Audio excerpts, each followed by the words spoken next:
Greetings, I am Louis Guidetti.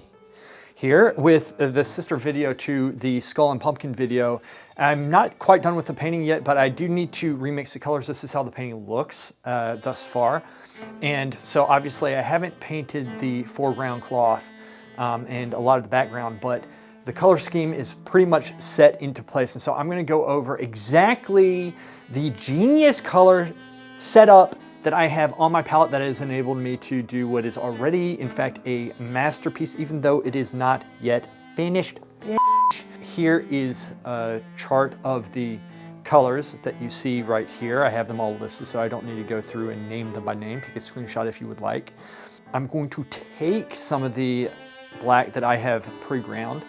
Like I said, I'm just adding to what I already have. Now, I'm going for the high transparent colors, which alizarin crimson works very well with this. This black right here in particular is very dark. It pushes it a value darker, right, than a regular ivory black that I have, which is Michael Harding's. Still a very good black, and you can still get the same light effect from it. I just wanted a little extra kick, deep darkness, that richness that pushes it forward, right? So I used some of my special black for that.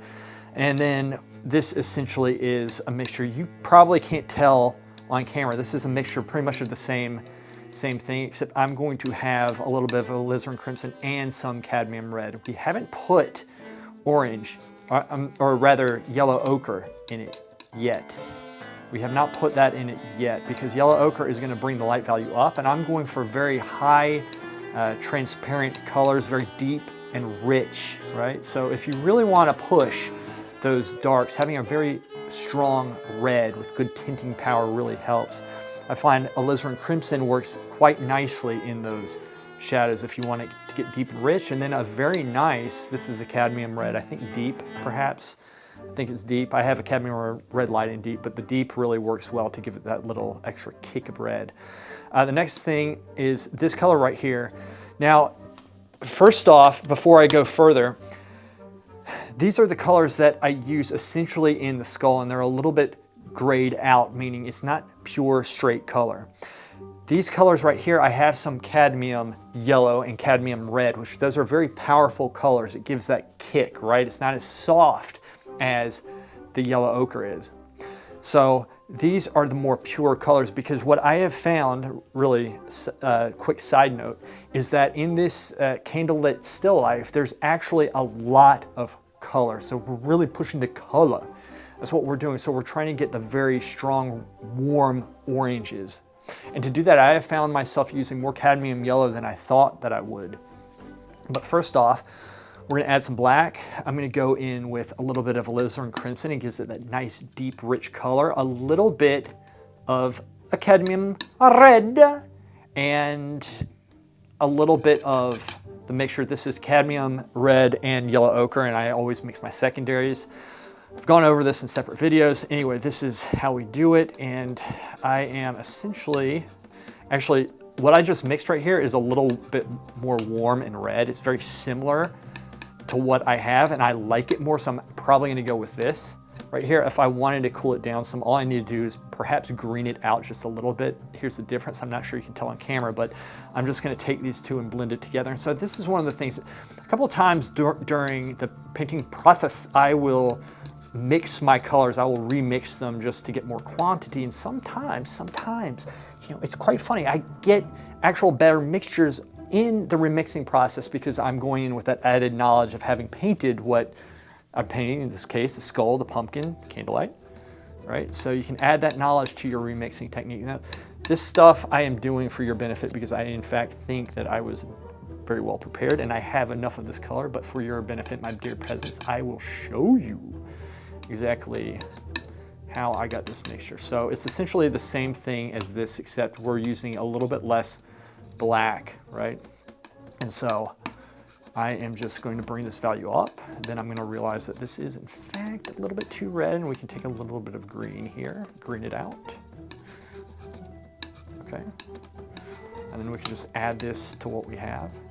And these are nice, deep, rich red colors. Now, I want to show you, I actually already filmed this video, but I filmed it at an earlier stage, and since then I have advanced in my knowledge of Candlelight. And I want to show you exactly how I went about getting the candles that you see here. You have two on the left and then one on the right. There's a little bit of a difference between the two. I really pushed the chrome, as you can tell, on the left candles. So this one right here, do not believe it has any white in it yet. So I have the choice of either going blue or black. I'll just go black to show that it doesn't matter the blue. In fact, I don't really know why I have the blue on there. I actually have used the blue to mix between alizarin crimson and ultramarine blue, and that makes a very nice, deep, rich color if I want it to have kind of a more colorful look than a black would give. It's just a subtle thing that I don't think, again, on camera, a lot is lost, so you might not be able to tell. Right, so we're not using white to get this. I'm going to use a little bit less alizarin crimson here, and this is going to be too dark. I knew that going into it, and I am going to take just a little bit of these colors, lighten it up some, and so as you can tell, we're getting in the ballpark of it. It looks a little bit grayed out, which means I put perhaps a little bit too much black and yellow in it. Maybe, actually, probably a little bit too much black. It just needs the value needs to come up some, a little bit, and then we need to add a little bit more red. I'm going to go with the cadmium for that kick, the cadmium red. So this is again very close. It's in the ballpark, so I'm going to put this in. Also, I think there's the possibility that I did put some cadmium yellow in it, which I am actually going to do because it's very important, my dear peasants, to have repetition of color. I've spoken about this extensively in my previous videos. All right, repetition of color. All right, so I'm just putting a little bit of cadmium together so that when we do put cadmium in areas, the cadmium is not feeling separate from the rest of the painting. You want it to be tied in and for it to make sense. All right, so this color right here, we can get through just using which I actually put way too much down. Cadmium yellow, and then the alizarin crimson, right?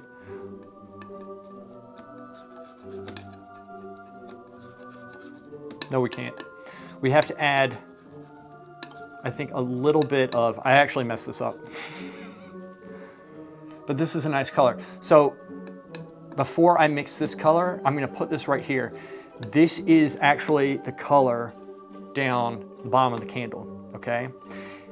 And I'm going to come back up here and mix this. This is quite actually easier than it looks right now to mix that. But all I'm doing with this is essentially just adding a little bit of cadmium to it, right? And we can make a couple different values here. Now this is something that I've kind of just been mixing with my brush because they're just simple colors that I mix between, and they're very high chroma colors, right? It makes the painting pop.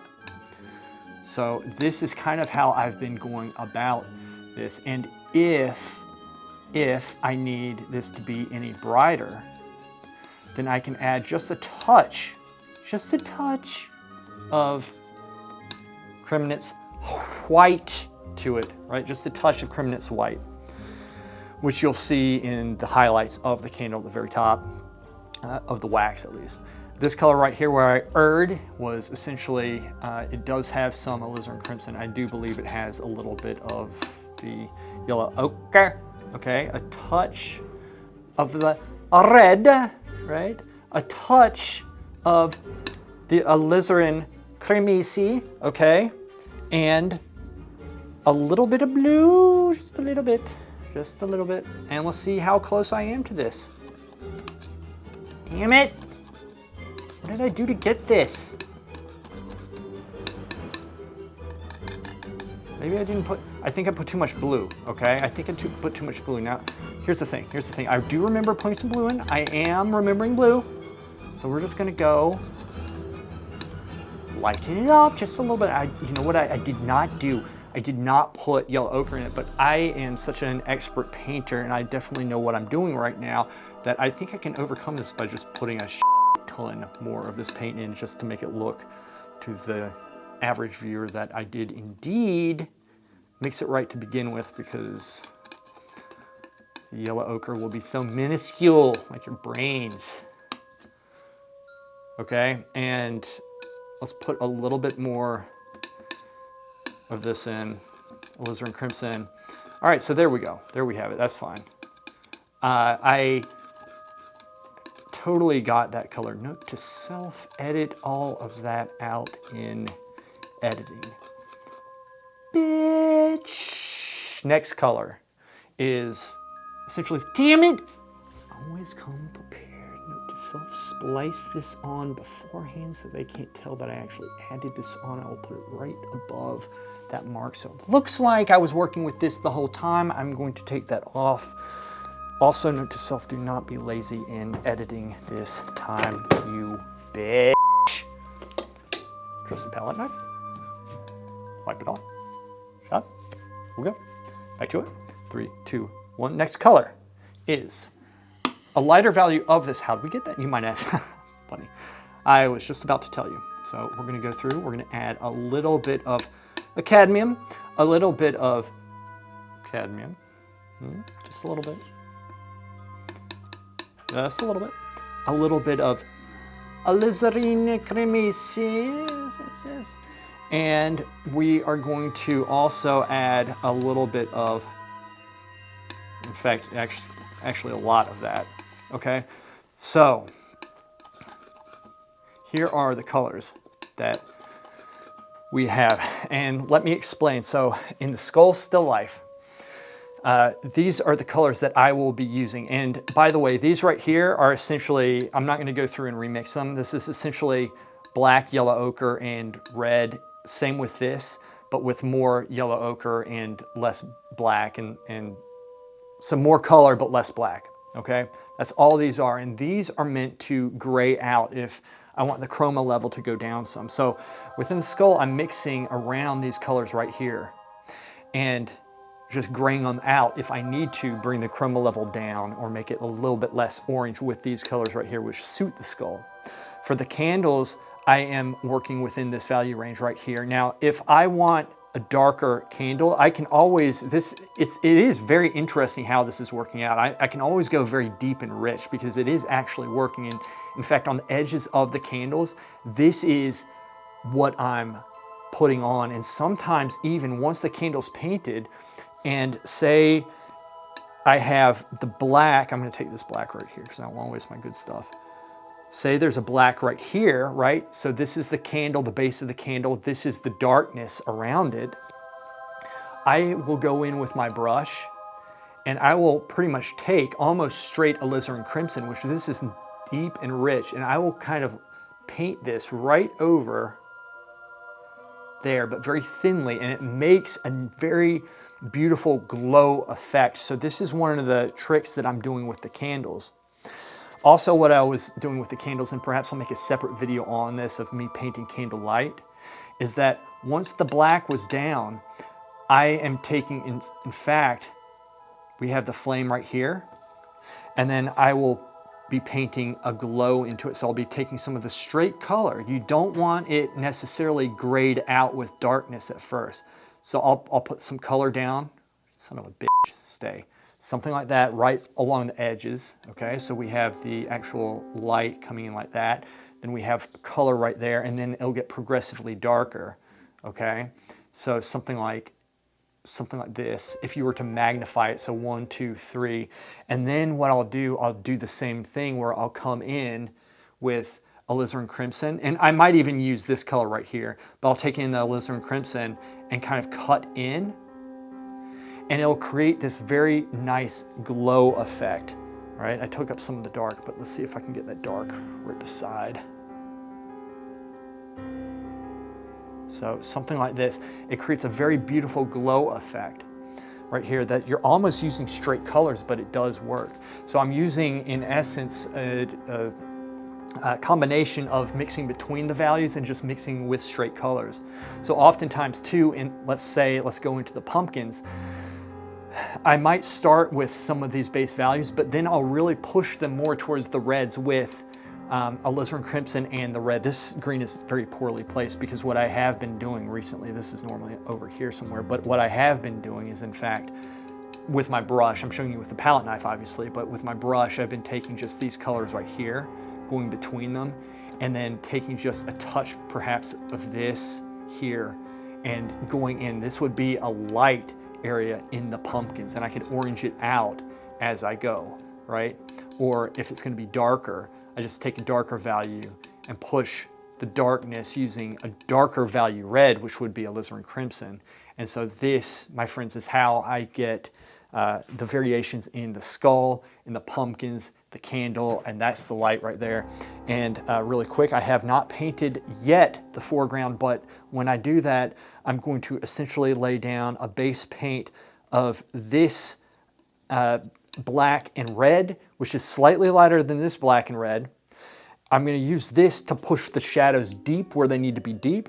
And then I'm going to go in essentially with a new color that I will mix here, right here for you, which essentially would be black and then just some orange, right? It would just be a little bit of orange and push the red a little bit. And so we're not going to be using, son of a bitch, I didn't do anything. Use more red. So we're not going to be pushing. Why is this so green? You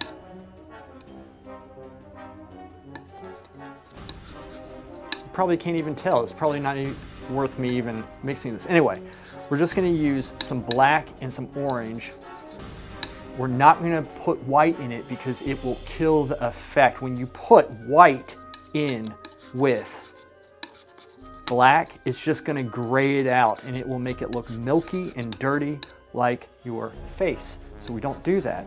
So this is how I am going to, and if I need to, I can also use some of this. Like I said, a little bit of repetition of color right here.